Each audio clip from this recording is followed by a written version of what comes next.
and welcome to an Everyday Canines video. This is the Distance Handling 101 series, Foundation Skills. And in this episode I want to talk to you about jump value. If you ask someone, what is the obstacle, the primary obstacle your dog's going to see on an agility course? A lot of people instantly go to the big stuff. They go to tunnels, they think dog walk or something like that. Those become the things that in their minds are the primary considerations. Because they can be tricky to teach things like a running dog walk, and that's where you get a lot of faults, or for instance, tunnels, there's something you want to make sure the dog really drives to. They become things that fixate in people's minds.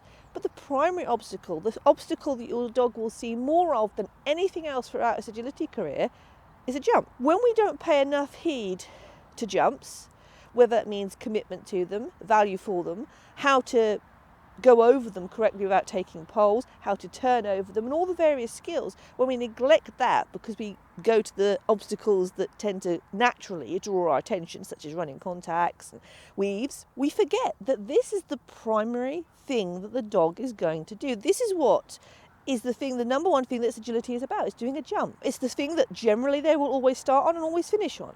So we need this to be as strong as possible. We need them to have high value for wanting to go out and take a jump. We want them to understand how to take a jump correctly from all angles. We want them to understand the different cues we're going to offer them, especially as distance handlers, that mean either to jump straight across, to turn left or right, or to do tight turns or round the backs or freddles, all those things. It all starts here. So the first thing we want to do with our dogs is to put value into this obstacle. This just taking a jump has to be valuable for them and has to be worthwhile, so they're going to want to take it. This will save us in the long run from having a dog that perhaps doesn't drive out, isn't so independent, or they miss jumps. I mean, you see that a lot of inexperienced dogs.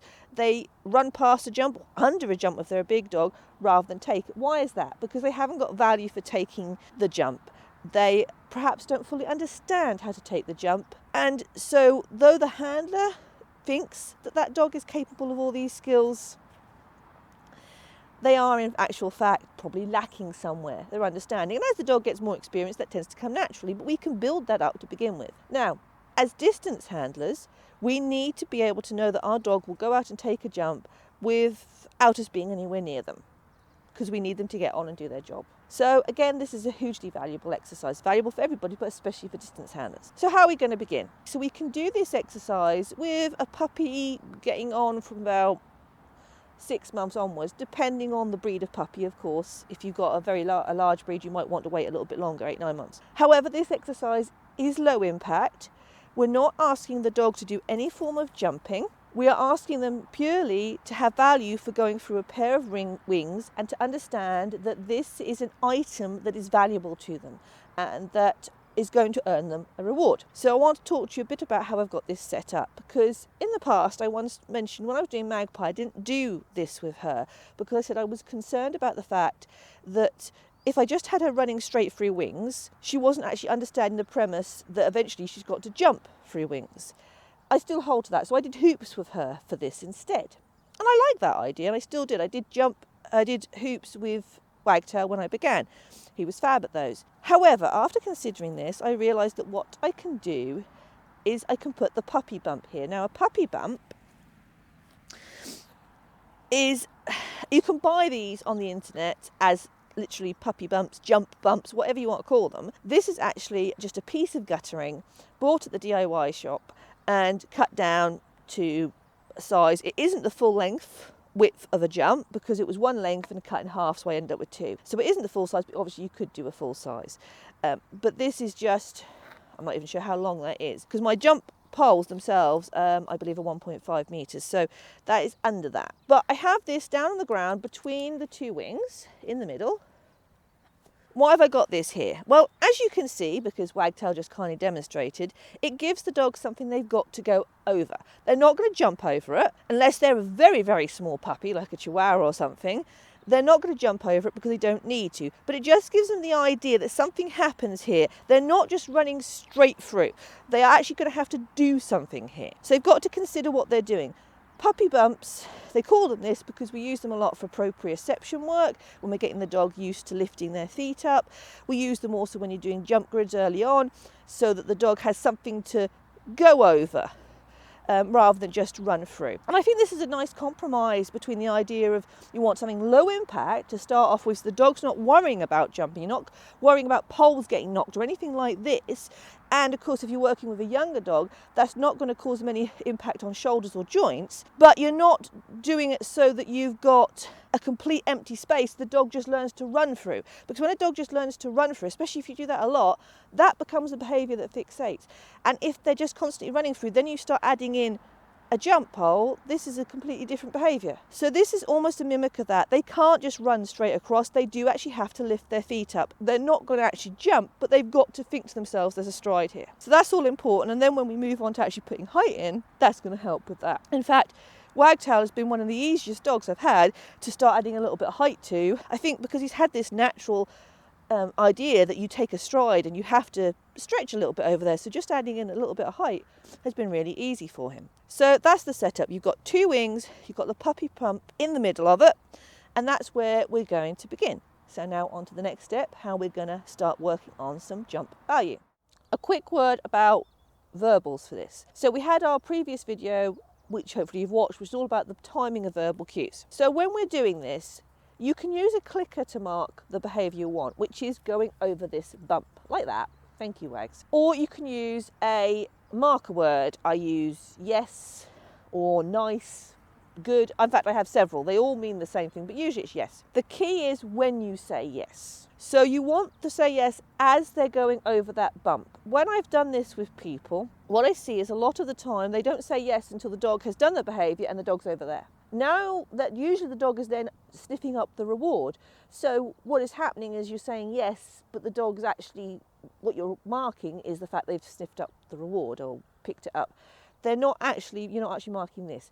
It's easily done, and when I train other people, I can see it myself, that the people, they're watching the dog go over it so much that they forget they're supposed to say something and they don't say it too late. So this all comes down to that timing. If you're doing this by yourself, it's a good idea to get a video, again, get your camera on you, film yourself and listen to it and see where you're saying yes. Okay, if you're a little bit premature or a little bit late, so that that's not too big a deal. But what you see is people who don't say yes until the dog is right out, or even the dog is turned back.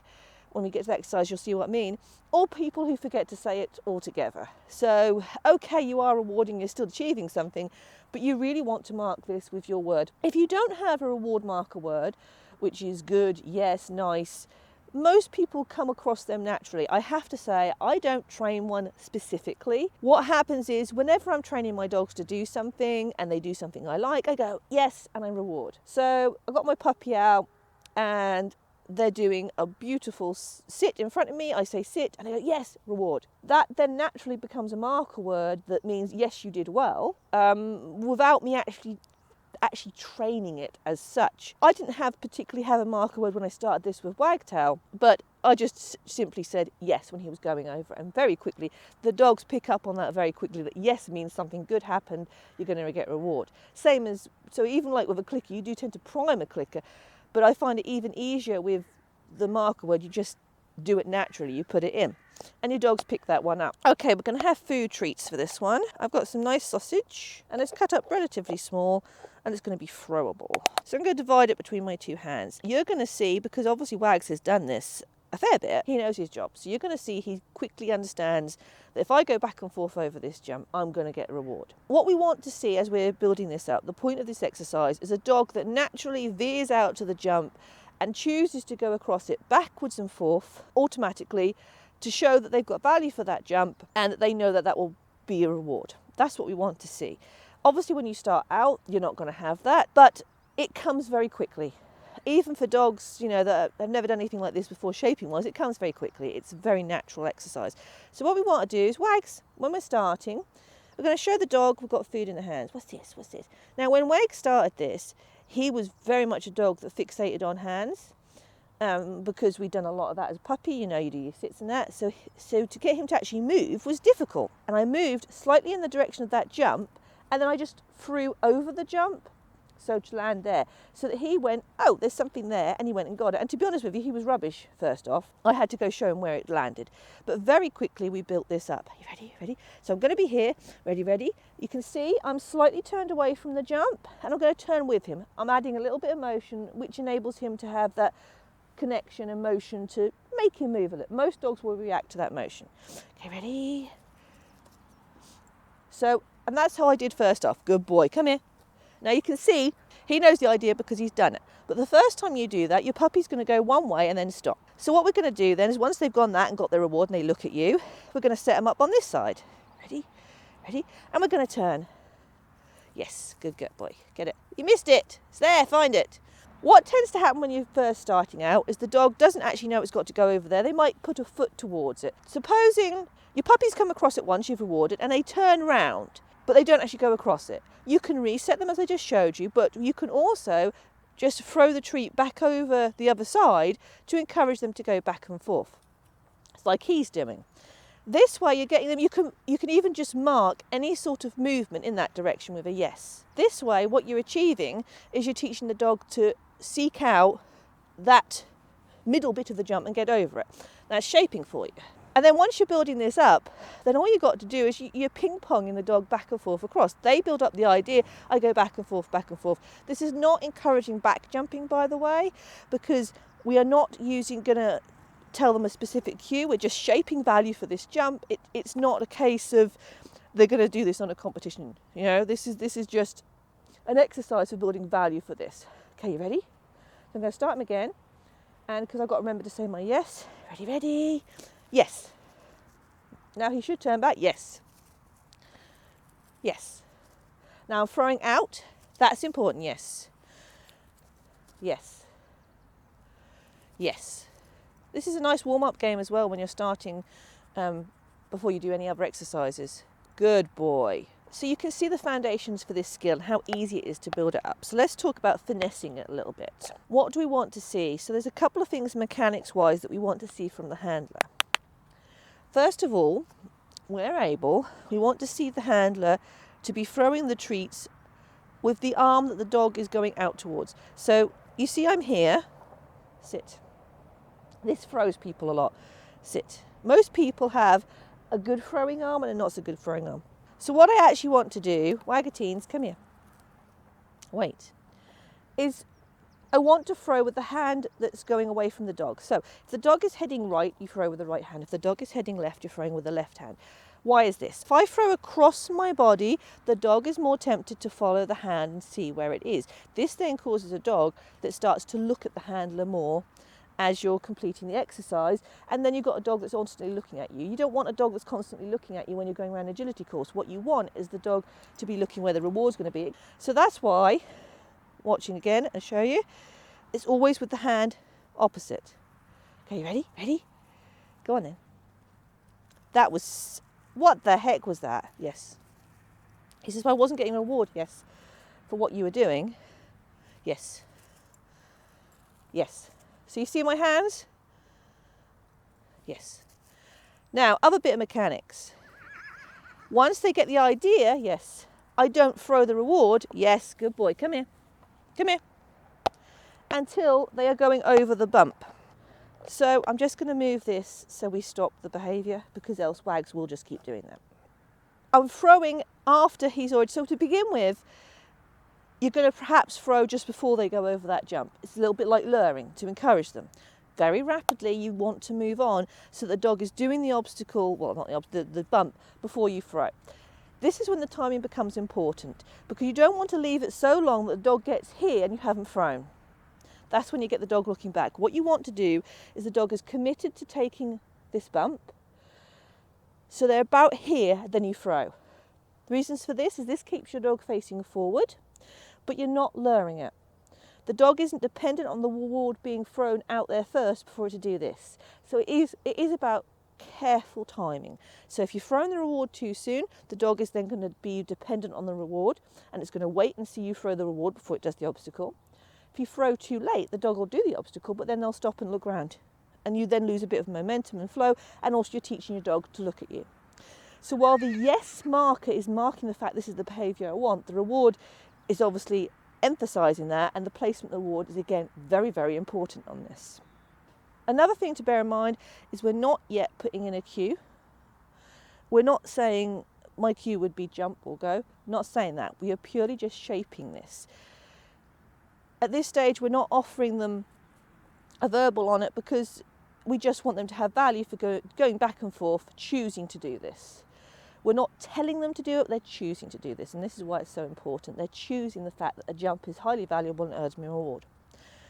Finally, if you want to, you can add another cue that tells your dog to get the reward. So a lot of people have a cue because they don't want their dog to go and get the reward unless they've told them to, and just because it's on the ground. And I confess I don't have that, but it's probably something I should have and build on. They have a cue that tells the dog to get the reward. So what that would be, get it, probably is the simplest one, get it. So that would mean you would say yes and mark here, and as you throw you would say get it. Or search, I use search. So if it's in the grass and they've got to hunt for it, say search. That tells the dog that they can then go and continue on and get the reward.